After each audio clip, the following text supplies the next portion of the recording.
All right, I will endeavor to keep myself out of the social media penalty box today. I'm going to talk about an offer from China to Canada, an offer we can't refuse.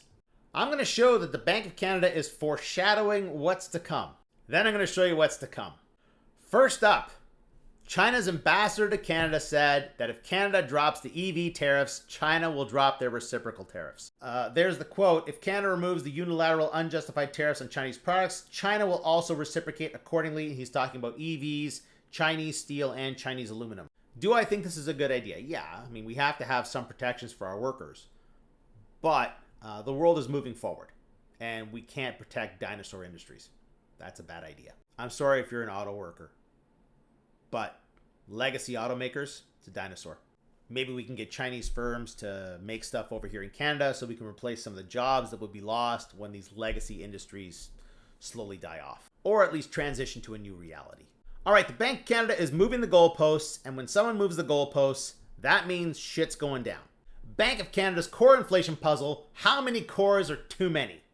We have been told throughout this entire inflation ordeal that the Bank of Canada has a 2% target.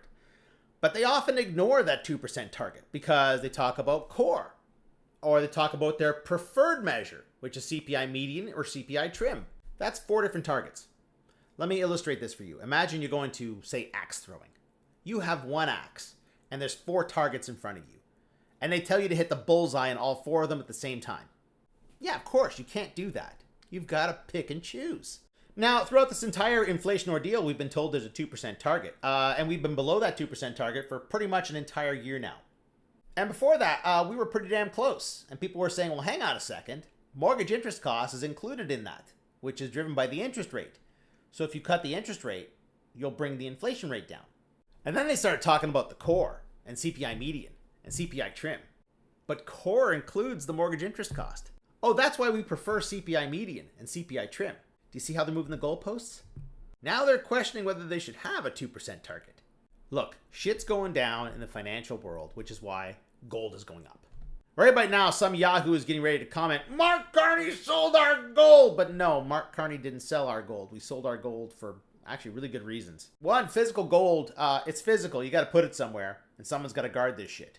And even though gold is on an uptick right now, for a long period of time here, that was over a decade, it was a flat line. It was $1,700 an ounce back here. It took about a decade to get back to that point. So if it wasn't for the recent turnaround, people would be saying, is it worth keeping physical gold? Like it's costing us more than it's making.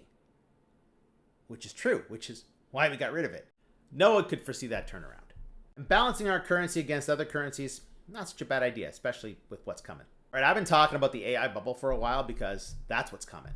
And for this next segment, I'm going to talk about the US, because that's the epicenter. Now, frankly, I don't understand how these people don't see what's coming. So I'm going to show you what's coming.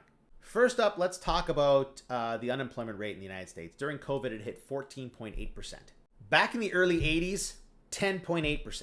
And during the Great Depression, it got up to 27%. So you remember COVID, you remember what that was like. That was half the unemployment rate of the Great Depression. AI-enabled Klarna to cut its workforce in half. Now CEO is warning workers that other tech bros are sugarcoating just how badly it's about to impact jobs.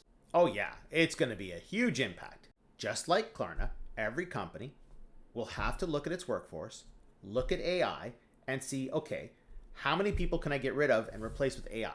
Because AI is so much less expensive. And a bunch of them will lose half, if not more. The unemployment rate should exceed the Great Depression.